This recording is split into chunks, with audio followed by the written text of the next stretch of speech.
Sziasztok, Ági vagyok, és ma elhoztam nektek a világ legfinomabb, krémsajttal töltött puha kenyerét. Ha szereted az ilyen különleges recepteket, iratkozz fel a csatornámra, mert ezzel igazán segíted a munkámat. Írd meg kommentben, hogy honnan nézel, melyik országból vagy városból, és ne felejts el lájkolni sem, hogy tudjam, tetszik neked ez a recept. Ha azt mondom, ez a világ legpuhább, legkrémesebb kenyere, hinnél nekem? Ez nem egy egyszerű kenyér, ez maga a kísértés. Puha, illatos, krémsajtos csoda. Képzeld el, hogy a sütőből előbújik egy aranyló, illatos kenyér, amely kívül ropogós, belül pedig puha és lágy, mint a felhő. És amikor megeszed, a krémsajtos fűszeres töltelék egyszerűen szétolvad a szádban. Ez nem egy hétköznapi kenyér, ez az a recept, amit ha egyszer kipróbálsz, garantálom neked, hogy újra és újra el fogod készíteni. Egy igazi szerelem első harapásra. Én 28x10-es formában sütöttem, és ez pont elég volt neki ez a méret. Nézzük is a hozzávalókat. 300 ml langyos víz, 7 g élesztő, 600 g sima, normál BL55-ös lisztet használtam, 60 ml étolaj, 60 ml olívaolaj, 2 darab egész tojás, egy teáskanál só, csiamag, vagy fekete szezámmag, vagy mák, vagy lenmag, vagy bármilyen magféle, amit szeretsz a szóráshoz. Öntsd a keverőgép táljába a langyos vizet és add hozzá az élesztőt, keverd el egy habverővel, takard le és hagyd állni egy olyan 15 percig. Majd add hozzá kétféle olajat és a sót, és ezzel is keverd jól össze. Ezután hozzáadhatod a tojásokat, és keverd homogénre, majd szitáld bele a lisztet. Tudom, hogy a kenyérfélék sütésekor sokan nem szitálják a lisztet, de én fontosnak tartom ebben az esetben is, hogy levegőt vigyünk a lisztszemcsék közé. Így sokkal foszlósabb, könnyebb végeredményt kapunk.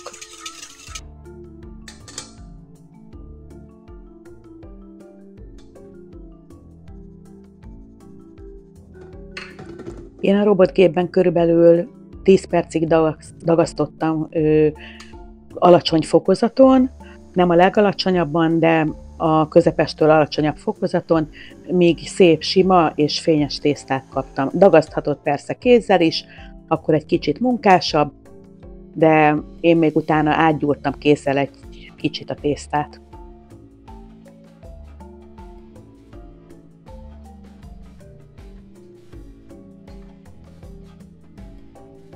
Ezután visszaraktam az üstbe, és olajos kézzel kicsit átsimogattam, hogy ne száradjon ki a felülete, majd betakartam, és egy órán át hagytam pihenni.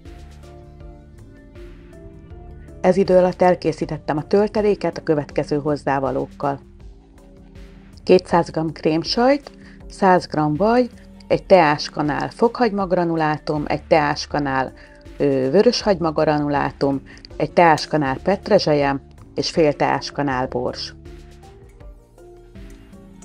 A vajat és a krémsajtot a robotgép táljába raktam, és a krémesítőkarral elkezdtem keverni. Ezt nem kell habosítani, csak krémesre és egyneműre keverni, úgyhogy ne használj habverőt. Add hozzá utána az ízesítőket, és keverd körülbelül 4-5 percig közepes fokozaton. Időnként fontos, hogy kapard le a tál oldaláról a rácsapódott vajat. Persze használhatsz a petrezselyem helyett kakukkfüvet, vagy ha egy kicsit olaszosabb ízvilágot szeretnél, akkor rakjál bele bátran bazsalikomot, oregánót, vagy bármit, amit szerettek. Egy valamire figyelj, hogy a vaj elég puha legyen, hogy szépen tud kikeverni.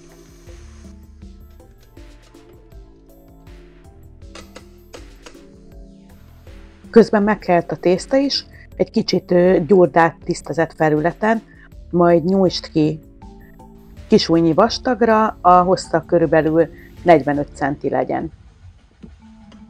A kinyújtott tésztára kend rá egyenletesen a vajkrémet, Majd tekerd fel szorosan a tésztát, és vágd ketté hosszában, ehhez egy nagyon éles késre lesz szükséged. Én utólag még egy kicsit megszórtam sóval, amikor már rákentem a vajkrémet, mert úgy éreztem, hogy még elbírna egy kis sót, és természetesen bármilyen fűszert használhatsz még hozzá, amit szerettek.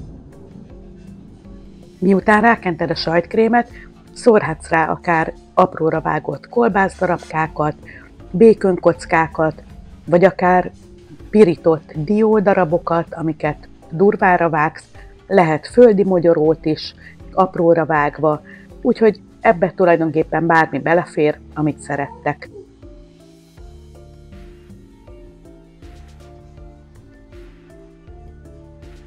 Miközben tekered fel a tésztát, időről időre húzd vissza a feltekert részt, ezzel tudod feszesíteni a tekercset.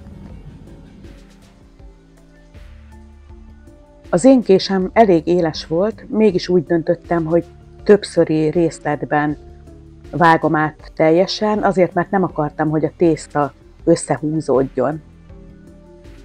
Tudjátok, ez hasonló eljárás, mint amikor kenyeret sütünk, és a kenyeret bemetszük. Azt is általában több részletben oldjuk meg, hogyha elég mély bemetszést akarunk, mert így a penge nem húzza meg a kenyértésztát.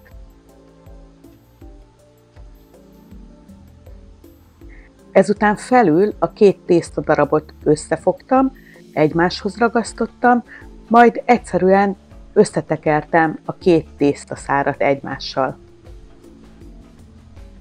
Na jó, nem annyira egyszerűen, mert ez egy viszonylag lágy tészta, és ugye a krémsajt az még nehezebbé is teszi az egészet, úgyhogy én egy trokszert hívtam segítségül, és azzal nyúltam alá. De hogyha van habkártyátok, vagy bármilyen ilyen hasonló eszközötök, akkor nyugodtan hívjátok segítségül, mert könnyebben fogtok boldogulni vele. Ezután egy tepsire raktam, letakartam, és 30-40 percig kelesztettem. A kelesztési idő vége felé bekapcsoltam a sütőt, én légkeveréssel sütöttem 175 fokon, ha te légkeverés nélkül sütöd, akkor 180 fokra állítsd a sütődet. Láthatjátok, milyen szépen megkelt a tészta, én megszórtam csiamaggal, de megszórhatod bármi mással is, amit szerettek, és körülbelül 35 perc alatt készre sütöttem. Rácsra helyeztem, és ott hűtöttem ki, hogy ne párásodjon be az alja. Ezt a kenyeret is, mint bármilyen más kenyeret, nyugodtan rakjátok be a fagyasztóba, jól becsomagolva, hogyha nem fogyasztjátok el 1-2 napon belül. Ugyanolyan lesz, amikor kiveszitek, és egy pár perce berakjátok sütőbe, mintha aznap sütöttétek volna. Természetesen olvasszátok ki előtte, és utána kerüljön csak be a sütőbe.